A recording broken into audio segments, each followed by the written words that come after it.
ಶಿರಾ ನಗರದ ward number 10 ನಗರಸಭಾ ಸದಸ್ಯರಾದ ಅಜಯ್ ಕುಮಾರ್ ಅವರ ನೇತೃತ್ವದಲ್ಲಿ ನಗರೋತ್ಥಾನ ಯೋಜನೆ ಅಡಿಯಲ್ಲಿ ಒಂದು ಡಾಂಬರೀಕರಣ ಆಗ್ತಿರುವಂತದ್ದು. ಬನ್ನಿ ಮರದಿಂದ ಭಾಗ್ಯಲಕ್ಷ್ಮಿ ಥಿಯೇಟರ್ ವರೆಗೂ ಬಹಳಷ್ಟು ವರ್ಷಗಳಿಂದ ಈ ಒಂದು ರಸ್ತೆ ಡಾಂಬರೀಕರಣ ಕಾಣಿರ್ಲಿಲ್ಲ. ಹಾಗಾಗಿ ಇಲ್ಲಿ ಒಂದು ಶಾಲೆನೂ ಕೂಡ ಬರುತ್ತೆ. ಬಹಳಷ್ಟು ಸಾರ್ವಜನಿಕರು ಓಡಾಡಕ್ಕೆ ಒಂದು ಮುಖ್ಯವಾದ ರಸ್ತೆ ಆಗಿತ್ತು. ಹಾಗಾದ್ರೆ ಇವತ್ತು ಇಷ್ಟು ದಿವಸದ ಕನಸು ನನಸಾಗಿರುವಂತದ್ದು. ಯಾಕಂದ್ರೆ ಈ ರೋಡ್ ಡಾಂಬರೀಕರಣ ಆಗ್ತಿರೋಂಥದ್ದು ನೋಡ್ತಾ ಇದ್ದೀರಾ ನೀವು. ಹಾಗಾದ್ರೆ ಬನ್ನಿ ನಮ್ಮ ಜೊತೆ ವಾರ್ಡ್ ನಂಬರ್ 10ರ ನಗರಸಭಾ ಸದಸ್ಯರು ಅಜಯ್ ಕುಮಾರ್ ಅವರು ಇದ್ದಾರೆ. ಅವ್ರನ್ನ ಮಾತಾಡಿಸ್ತಾ ಹೋಗ್ತೀನಿ. ಸರ್, ವಿಶೇಷ ಏನ್ ಸರ್ ಇವತ್ತು ನಿಮ್ಮ ವಾರ್ಡಿಂದು? ವಿಶೇಷ ಏನಿಲ್ಲ, ಜನಗಳಿಗೆ ಕೆಲಸ ಮಾಡ್ಬೇಕು ಅನ್ನೋದು ಒಂದಿದೆ ಅಷ್ಟೇ. ವಿಶೇಷ ಅಂತ ಏನ್ ಬರುತ್ತೆ, ನಾವು ಓಟ್ ಹಾಕಿ ನಮ್ಗೆ ಜನಗಳು ಗೆಲ್ಸಿದ್ದಾರೆ, ಅವ್ರಿಗೆ ನಮ್ಮ ಕರ್ತವ್ಯ ಇದೆ ಕೆಲಸ ಮಾಡೋಂಥದ್ದು. ಇದು ನಗರೋತ್ಥಾನ 4ನೇ ಹಂತ, 250 ಮೀಟರ್ ವರೆಗೂ ಇದು ಭಾಗ್ಯಲಕ್ಷ್ಮಿ ಥಿಯೇಟ್ರು. ಇದು ಬಹಳ ವರ್ಷದಿಂದ ಆಗಿತ್ತು, ಜನಗಳಿಗೆ ಸಮಸ್ಯೆ ಇತ್ತು. ನಾನು ಇಲ್ಲಿ ಗೆಲ್ಲೋದಕ್ಕೆ ಮುಂಚೆ ಮಾತು ಕೊಟ್ಟಿದ್ದೆ ಈ ರೋಡ್ಗಳನ್ನೆಲ್ಲ ಮಾಡ್ತೀನಿ ಅಂತೇಳಿ. ಹಾಗಾಗಿ ಒಂದೊಂದೇ ರೋಡ್ನ ಮಾಡ್ತಾ ಇದ್ದೀನಿ. ಈ ಕೆಲಸ ಆಗ್ತಿರೋದಕ್ಕೂ ನನಗೂ ಖುಷಿ ಆಗ್ತಾ ಇದೆ. ಇದು ಮತ್ತೆ ಶಾಲೆ ಇದೆ, ಭಾಗ್ಯಲಕ್ಷ್ಮಿ ಚಿತ್ರಮಂದಿರ ಇದೆ, ಮತ್ತೆ ಹೀಗೇನೆ ಮುಂದೆ ಒಂದು ಕಲ್ಯಾಣ ಮಂಟಪಕ್ಕೆ ಹೋಗುತ್ತೆ, ತುಂಬಾ ಭವನಮ್ಮ ದೇವಸ್ಥಾನಕ್ಕೆ ಹೋಗುತ್ತೆ. ಹೀಗಾಗಿ ಇದು ಬಹಳ ವರ್ಷದಿಂದ ಈ ರೋಡ್ ಹೀಗೆ ಇತ್ತು. ಇದನ್ನ ಮಾಡ್ಬೇಕು ಅಂತ ಜನಗಳದು ತುಂಬಾ ಕನ್ಸಿತ್ತು. ಅವ್ರು ನನ್ಗೆ ಓಟ್ ಹಾಕಿ ಗೆಲ್ಸೋದಕ್ಕೆ ಮುಂಚೆ ಹೇಳಿದ್ರು, ಇಲ್ಲ ನಾನು ಮಾಡ್ತೀನಿ ಅಂತ ಮಾತು ಕೊಟ್ಟಿದ್ದೆ. ಹಾಗಾಗಿ ಈ ಕೆಲಸ ಮಾಡ್ತಾ ಇದ್ದೀನಿ. ಶಿರಾ ಪೊಲೀಸ್ ಠಾಣೆಯಿಂದ ಹಿಡ್ಕೊಂಡು ಶಿರಾ ಹೊರಭಾಗಕ್ಕೆ ಹೋಗುವಂತ ಬಹಳ ಮುಖ್ಯವಾದ ರಸ್ತೆ ಕೂಡ ಆಗಿರುವಂತದ್ದು.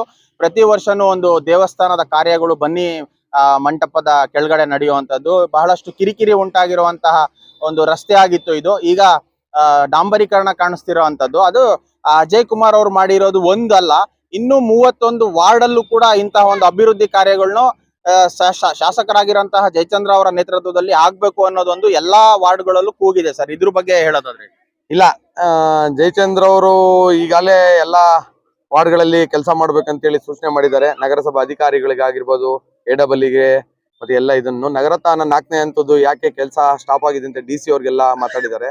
ಕೆಲವು ಕಡೆ ಸೈಟ್ ಇಶ್ಯೂ ಇತ್ತು, ಸೈಟ್ ಎಲ್ಲ ಇಶ್ಯೂಗಳೆಲ್ಲ ಕ್ಲಿಯರ್ ಆಗಿದೆ. ಹಾಗಾಗಿ ಸೈಟ್ ಇಶ್ಯೂ ಎಲ್ಲ ಕ್ಲಿಯರ್ ಆದ ತಕ್ಷಣ ಕೆಲಸ ಸ್ಟಾರ್ಟ್ ಮಾಡ್ತಾರೆ. ಈಗ ಆಲ್ರೆಡಿ ಎಲ್ಲಾ ವಾರ್ಡಲ್ಲೂ ಕೆಲಸ ಸ್ಟಾರ್ಟ್ ಆಗಿದೆ. ಈಗಾಗಲೇ ನನ್ನ ವಾರ್ಡ್ ಬರೋತ್ತಿನ ಮುಂಚೆ 2ನೇ ವಾರ್ಡಲ್ಲಿ ಒಂದ್ ಸ್ವಲ್ಪ ಇದಿತ್ತು, ಟಾರ್ ರೋಡ್, ಅದನ್ನ ಹಾಕಿ ಬಂದಿದ್ದಾರೆ. ಇದಾದ್ಮೇಲೆ 6ನೇ ವಾರ್ಡ್ಗೆ ಹೋಗ್ತಾರೆ. ಹೀಗಾಗಿ ಎಲ್ಲಾ ಕಡೆನೂ ಡಾಂಬರೀಕರಣ ಆಗುತ್ತೆ, ರೋಡ್ಗಳು ಡಾಂಬರೀಕರಣ ಆಗುತ್ತೆ. ಶಿರಾ ಇದೇ ರೀತಿ ಅಭಿವೃದ್ಧಿ ಆಗ್ಲಿ ಅನ್ನೋದೇ ನಮ್ಮ ಆಶಯ. ಹಾಗಾಗಿ ಒಂದು ರಾಜ್ಯದ ಕಡೆ ಒಂದು ಪ್ರಶ್ನೆ ಕೇಳ್ಬಿಡೋಣ. ಯಾಕಂದ್ರೆ ನಗರಸಭಾ ಸದಸ್ಯರು ಬಹಳ ಚುರುಕಾಗಿರೋಂಥವ್ರು ಅಜಯ್ ಕುಮಾರ್ ಅವರು.